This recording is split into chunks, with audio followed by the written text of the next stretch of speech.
Hello, hello, brothers and sisters. It's a new week. Welcome to our show titled Speak of Africa. We have a whole lot of news for you.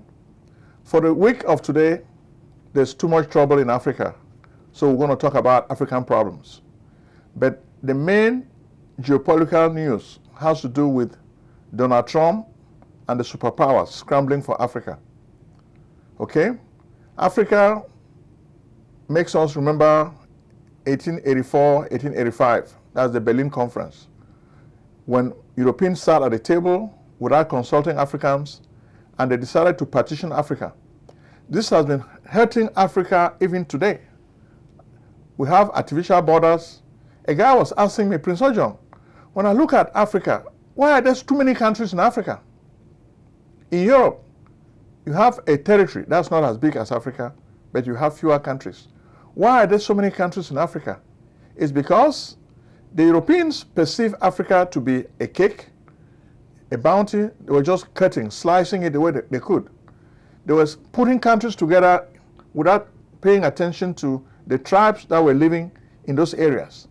Back then, you even had kingdoms that look like Congo, which we're going to talk about pretty much today. The Congo Kingdom. You had people from different areas. When you even look at the Congo crisis taking place today, you can trace the roots to 1884, 1885 Berlin Conference. Tribes were just put together like sardine in a box.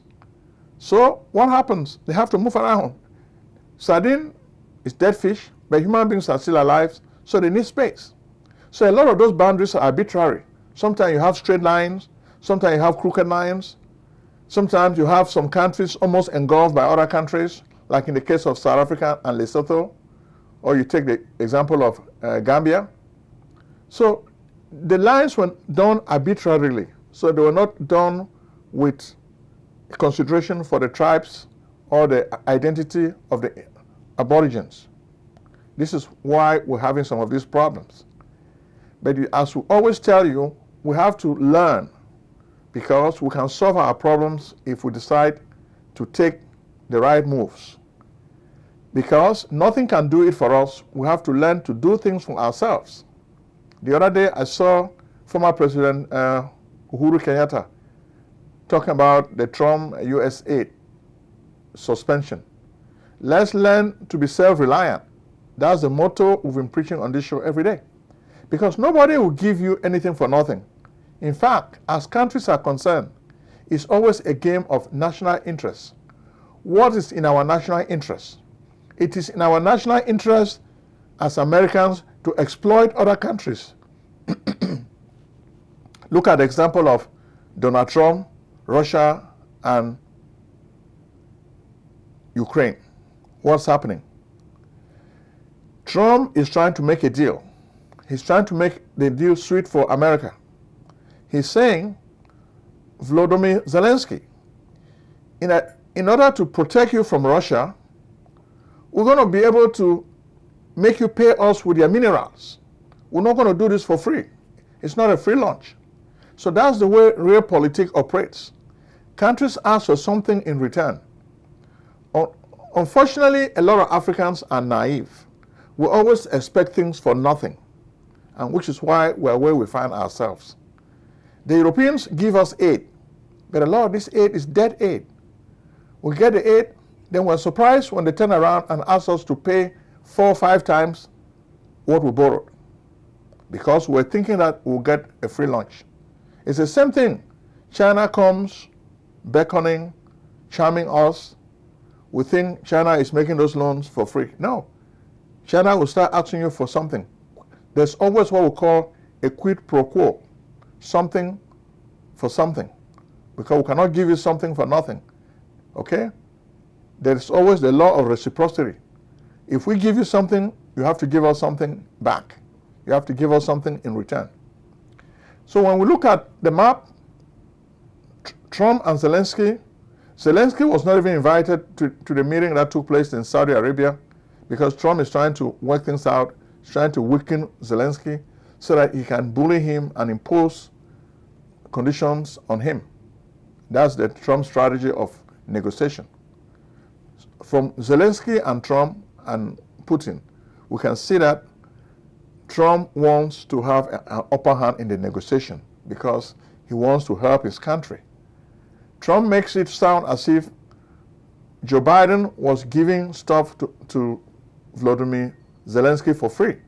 Now he has to pay for every penny America gives him.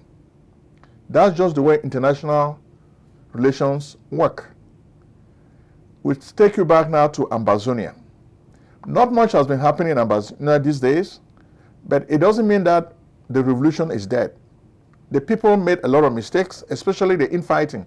The infighting is really why the Ambazonian revolution has failed. Instead of focusing on a unity of purpose, the people spend time fighting themselves. Everybody wants to be a president. Everybody is dreaming of becoming a president. Most of the guys, they took advantage of the exit of Sissoco Ayoktabe from the stage to assert their influence. Where did it end? Not very far. Everything collapsed. Okay? But if somebody tells you the revolution is completely dead, be careful, because even this week, we got information from Ambazonia. A 12-tire vehicle was ambushed. People could not find the driver and the passengers. So it looks like they were abducted. The people are preparing now for the mountain race on the Boya-Muyuka highway. That's where they burned this vehicle. You can see the picture. It was overturned. So that tells you the Ambazonian revolution is not dead.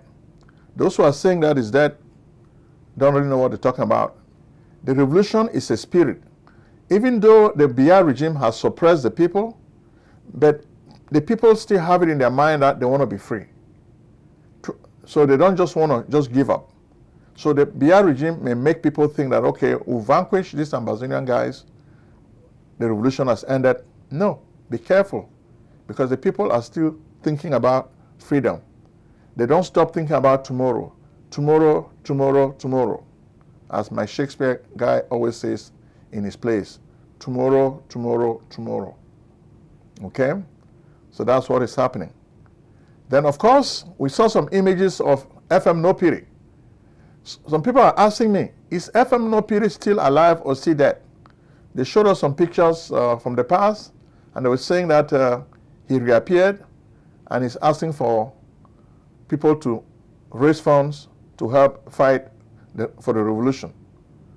So we're telling the Biya people, 2025 is a pregnant year. What is La République du Cameroon going to do? Already, Biya is the candidate, but we know he's going to face a lot of headwinds. It's just that the opposition is very weak and fragile. We interviewed one of the young opposition candidates, Cabral Libi. We were thinking, based on what he presented in his book and what he told us, he's really running for office. But now it appears to us he's like a proxy for the Paul Biya regime. He's not really interested in running for office. He's just there to collect money from Paul Biya. Once he gets the money, he's happy. He doesn't even care about being president. But a lot of young people have faith in this boy. We feel very disappointed. Then what about Maurice Kamto? He's a respectable guy, but it looks like Maurice Kamto has not learned lessons from the past. In 2018, he won the election. The election was stolen from him by the Paul Biya mafia. Yet he's thinking that things are going to be different this time. The mafia is even threatening to ban him from running for office. But Maurice Kamto is telling his followers that no, this time it's going to be different. They will not do that. We'll do something about it. His followers should know that if they want to win, they cannot win an election when Paul Biya is a candidate, because Paul Biya will always win that election because he's a referee. He chooses the people in the LECAM. He chooses the people in the Constitutional Court. So he cannot lose. He's the one counting the votes. He cannot lose. He's making false promises to his followers. They need to wise up and show a degree of maturity. I saw Professor Felix Nyamsi addressing this same issue.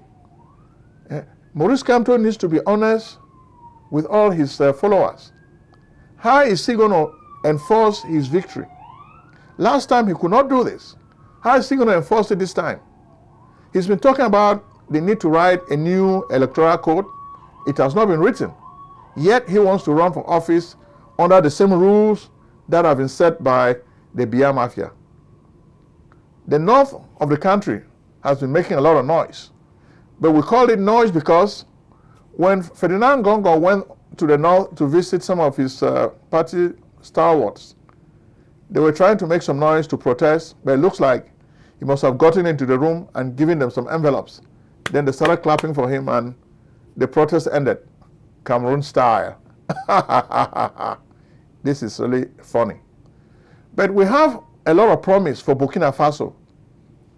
This week, we saw that the country is really on the path of development. Agricultural development, industrialization. This is good. Ibrahim Traoré has bought a lot of equipment to begin an industrial revolution in Burkina Faso. Most of these changes are commendable and we salute him. A lot of other African leaders should be able to emulate the example of Ibrahim Traoré. He's really doing a lot for his people. He's a very young leader. The dream of Sankara lives on. Industrialization, if you can feed your people, that's a bold move. Our people need to be able to produce their own food. That's how we can have self-sufficiency, sovereignty, self-determination, and autonomy. So Burkina Faso is on the right track. Thank you, President Ibrahim Traoré. Then you need to work harder to secure the military because you need a lot more military power. With enough military power, you should be able to fight and defeat the jihadis because that's the main preoccupation of the people. They need to capture more land back. Don't be weak like Felix Tshisekedi in Congo, okay?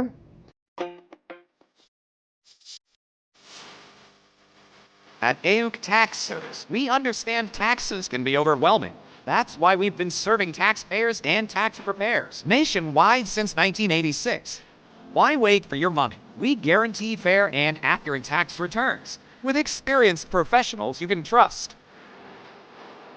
We offer a range of services, including accounting, bookkeeping, and recording, payroll, insurance, and real estate, corporate and individual income tax preparation, tax planning and preparation. Are you a tax preparer or entrepreneur looking to boost your income? Partner with AUK Tax Service for a free, fast, and easy way to grow your business. AUK Tax Service is the ideal partner for check cashing stores, travel agencies, realtors, loan officers, and grocery stores. Facing IRS tax problems? Let AUK Tax Service provide expert assistance to resolve any issues quickly and efficiently. With over 3 decades of experience, AUK Tax Service has been trusted by clients nationwide. We're committed to delivering exceptional service and ensuring bigger refunds. We make tax preparation seamless for businesses like yours.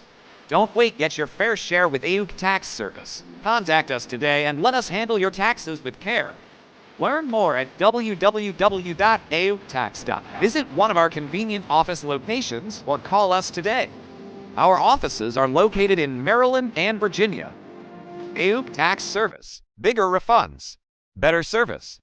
In Congo, what we see is too much trouble and suffering in the land. First, the M23 and the other rebel groups like ADF captured the big city of Goma. Next, they have captured Bukavu. We hear they're moving down south. How far is the M23 going to go? It looks like the M23 is playing for time. They want to make sure that before any kind of ceasefire or negotiations are arranged, they've covered a lot of territory, so they will have a lot of negotiation strength against Felix Tshisekedi. Felix Tshisekedi has been saying he cannot negotiate with M23 because they are stooges of Rwanda. Well, when these guys have seized a lot of his territory, his position is really threatened. This week, we saw the reappearance of Joseph Kabila. He was saying that Felix Tshisekedi has not managed the war effort very well. he probably would have handled this better, maybe because he too was a military leader. But we think the power of Felix Tshisekedi is shaky. It's really on shaky ground. Don't be surprised if a coup d'etat takes out Felix Tshisekedi, because the military of Congo is in disarray. It just takes an angry soldier or general to start shaking things up. And that's why we're worried. So this week, we can see signs from the United Nations. They are meeting, and it looks like they are trying to force a ceasefire. They're trying to force M23 to back off. We think once they start biting, M23 will be forced to back off, because M23 only respects its masters. Most of these European powers, Americans, are the masters of M23. M23 takes orders from Paul Kagame. So the only way you can do stuff is to talk to their master. So what is going to happen? Before we go to Rwanda, I want you to know that the United Nations has already put sanctions on the leaders of M23, especially the former James Kabarebe, General James Kabarebe, who is really the architect of this M23 onslaught in Congo DRC. The Americans Treasury Department has also sanctioned James Kabarebe, because he's really the architect of all these killings, the armed conflict in the east in Congo DRC. So they've pointed this out. He's the victim. He's been sanctioned. But are sanctions going to be enough? We know the Americans and they know how to get their guys. They're going to be tougher on Kagame and his stooges, because that's the only way they can try to solve this problem. If they don't solve it quickly, the crisis in Congo can actually degenerate into a regional conflict, the way it did in the past. So we hope the international community can try to take positive steps. They can try to be tough on Paul Kagame this time. They should stop holding him with kiddie gloves.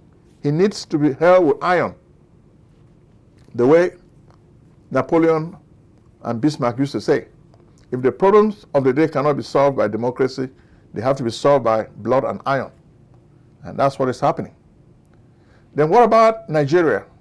Well, in Nigeria this week, we still read stories about insecurity. A pastor was shot, and I think 6 of his members escaped with injuries.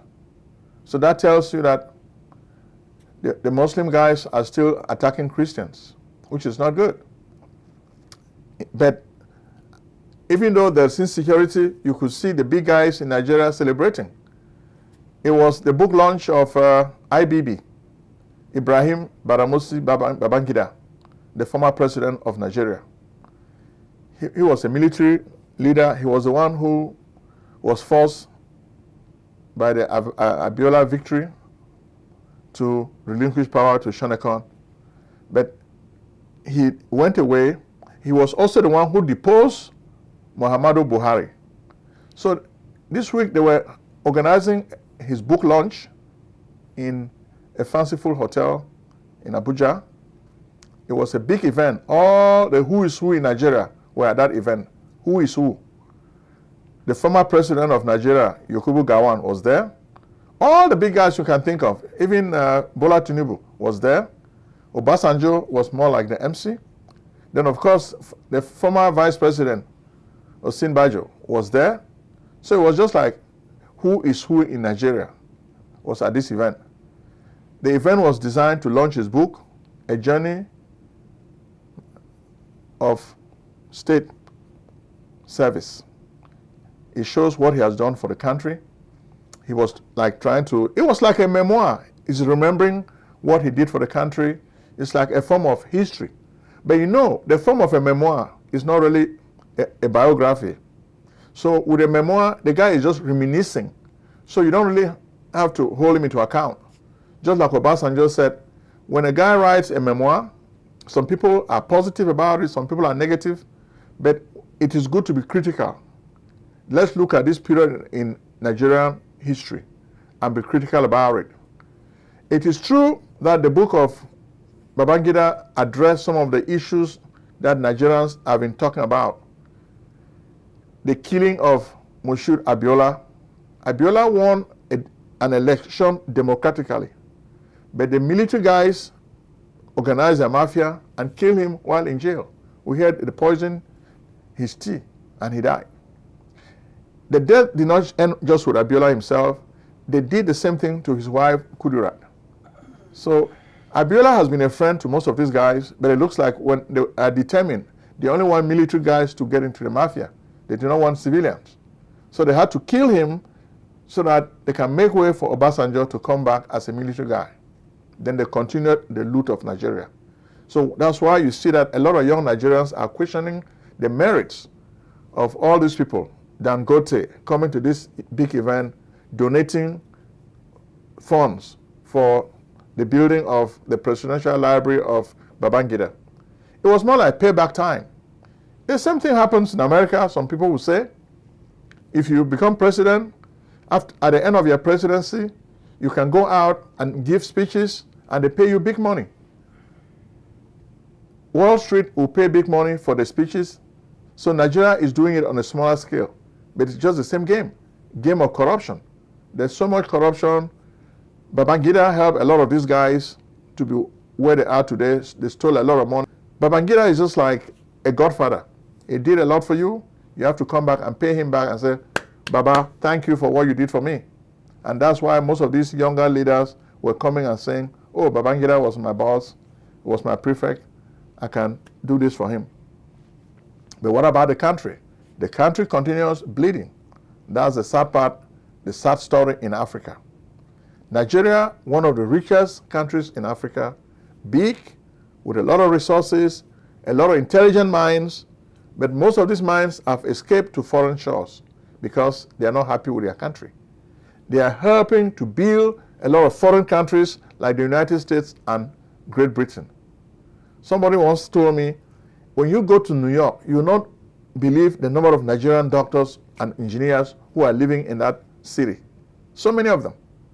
If they were in Nigeria, for example, they will be developing Nigeria. So look at the brain drain. Nigeria is losing, America is gaining. Okay? Tired of waiting in long lines at the emergency room or your doctor's office? You should be. Why wait in long lines for care? It's time for you to come to Lucille Urgent Care. Real care, no waiting. Lucille Urgent Care, the best place for true and loving care. Service at Lucille Urgent Care is convenient, fast, time efficient, affordable, accessible, transparent, and cost effective. Real treatment is your right. Indeed, it's not just a privilege or pejorative. Skip the emergency room's long lines, kiss the ER goodbye, say farewell to your old doctor's office, pay less, save time, enjoy the excitement of convenience, receive immediate treatment, get the healthcare you need quickly and affordably.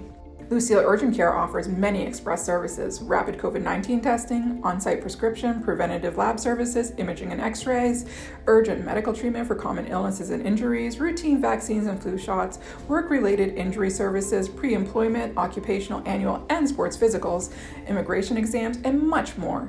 Same-day treatment, rapid lab results, extended hours, weekend hours, no appointment necessary, no insurance necessary, no doctor necessary, walk-ins accepted, telemedicine available.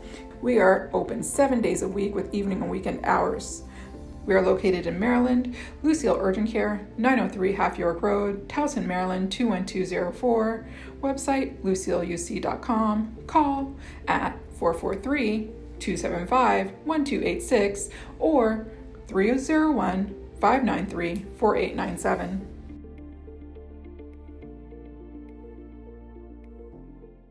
Then what about South Africa? Well, this week, South Africa was hosting the G20 summit with foreign ministers, finance and foreign ministers. The meeting was taking place in South Africa. Cyril Ramaphosa hosted this meeting. He also took advantage to hit some shots at Donald Trump. Donald Trump has been making noise, interfering in South African politics. South Africa made into law a bill that was aimed at redressing injustice. The white folks stole a lot of black land and did not give him any compensation for it. Now they are trying to come up with an expropriation bill which has become law so that black people can at least gain some of their land. But a lot of the wealth, over 95% of the wealth, remains in the hands of white people. Where have you seen that? Let's make Africa great again. South Africans should take their land back from the white people. The white people can go back to the Netherlands because they are Dutch and they are not Africans. They can go back to their country. Trump is asking Africans to go back to their country. So these white people too need to go back to their country. Fair is fair in war and plague. Finally, we're going to talk about Uganda. Last week we told you about Yoweri Museveni. He jokes about being a dictator, but what is he really doing for his people? That's the question a lot of young people are asking. Kizza Besigye, we saw a picture of this opposition fighter with his wife, but today he looks very haggard because he has been on hunger strike for many, many weeks. He may die. The way we see him, he looks really terrible. So what is happening? Yoweri Museveni is still making excuses for holding this guy. Is this something good? We don't think it's really good to hold this guy the way he's holding it. He needs to release him. If he can release him, that will be good for Uganda. But we don't think he's thinking about releasing him anytime soon. Why? We don't know why. Then, of course, these are some of the issues. How can we help ourselves? How can we help Africa? We're going to draw your attention to e-commerce. E-commerce is very important. Look at Jumia. It's dominating in Africa. Temu, a Chinese company, is trying to compete, but Jumia is really doing a lot. So e-commerce is something we want to draw the attention of our African friends. Think about it. We can even show you some websites that we're helping to build some e-commerce websites for clients. So start thinking about e-commerce. E-commerce is really a good thing. Thank you very much.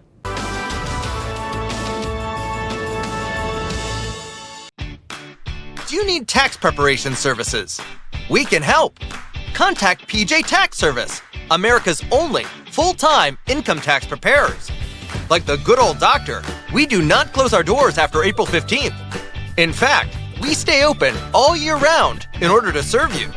We are located at 11207A, Lockwood Drive, Silver Spring, Maryland, 20901. Make an appointment today with Prince Ojong, your tax expert. Call 240-350-1131 or visit us on the web at www.pjtaxservice.com.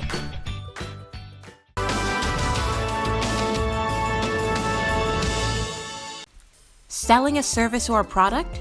Need buyers? Use the African Nation TV as a channel to reach many viewers. Act now and call Prince Ojong at 240-350-1131. That's 240-350-1131. Act today.